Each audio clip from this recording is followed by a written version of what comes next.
তো বন্ধুরা, আমরা এই মুহূর্তে এসে পৌঁছেছি মুর্শিদাবাদ থেকে প্রায় 2 কিলোমিটার দূরে অবস্থিত আজিমুন্নেসা বেগমের জীবন্ত সমাধি দেখতে।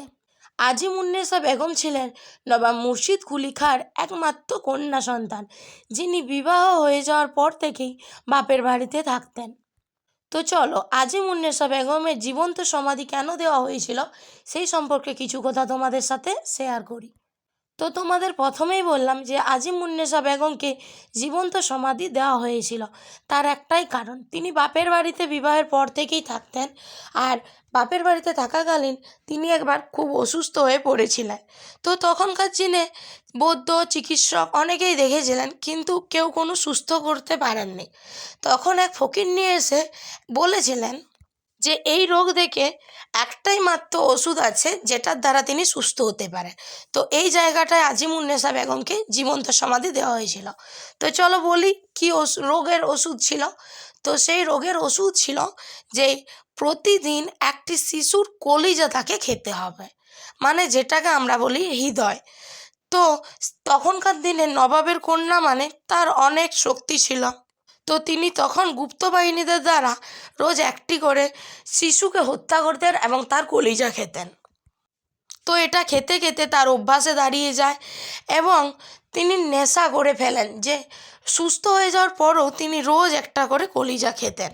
তো পরবর্তীকালে জানা যায় যে শিশুর কলিজা খাওয়ার জন্যই তাকে হত্যা করা হয়। আমরা ঘোড়ায় গাড়ি করে মুর্শিদাবাদের মির্জাফরের যে ফ্যামিলির 1100 কবর আছে, তো হ্যাঁ বন্ধুরা, যদি ভিডিওটা ভালো লাগে তাহলে অবশ্যই লাইক কমেন্ট শেয়ার করে পাশে থাকবেন।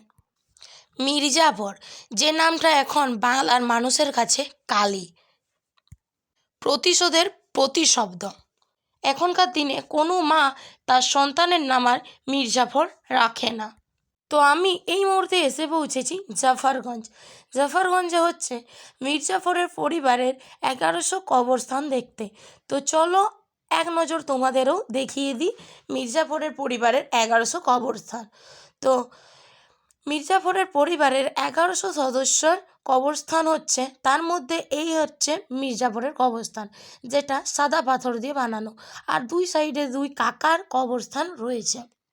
তো যে জায়গাটাতে আছি এই জায়গাটাতে শুধুমাত্র মির্জাফরের পরিবারেরই কবরস্থান। তো এখানে এই যে দুটো কবর দেখতে পাচ্ছ, এই দুটো কবর হচ্ছে দুটো পায়রা। এটা 300 বছরের পুরনো, কারণ তখনকার দিনে কোনো ডাক টিকিটের ব্যবহার ছিল না। তখনকার দিনে পায়রা দিয়ে আর কি সমস্ত কিছুটা করা হতো, তার জন্য এখানে যে দুটো আছে এই দুটো আর কি পায়রা। তো এতক্ষণ যেগুলো দেখালাম সেগুলো হচ্ছে মির্জাফরের পরিবারের সমস্ত পুরুষদের কবরস্থান। আর এই যে এই সাইডটাতে এসেছি, এই সাইডটাতে হচ্ছে কিন্তু মহিলাদের কবরস্থানগুলো ছিল ভিতরে, আর পুরুষদের কবরস্থানগুলো ছিল বাইরে। তো এখানে ছোট বড় করে 1100 কবরস্থান রয়েছে। এখানে কিন্তু বাইরের কোনো কাউকে কবর দেওয়া হয় না। এরপর এই যে কবরটা দেখতে পাচ্ছ, এই কবরটা হচ্ছে একজন বাইজির কবর, যাকেও কিন্তু তাদের পরিবারেরই লোক হিসাবে গণ্য করা হতো। তো চলো, কম বেশি এখানে সব কিছুই দেখালাম তোমাদের। প্রায় 1100-র মতো কবর আছে এখানে। তো এরপর আমরা চলে যাব পরবর্তী জায়গায়। তো কোথায় যাচ্ছি জানতে হলে অবশ্যই আমাদের সাথে থাকতে হবে।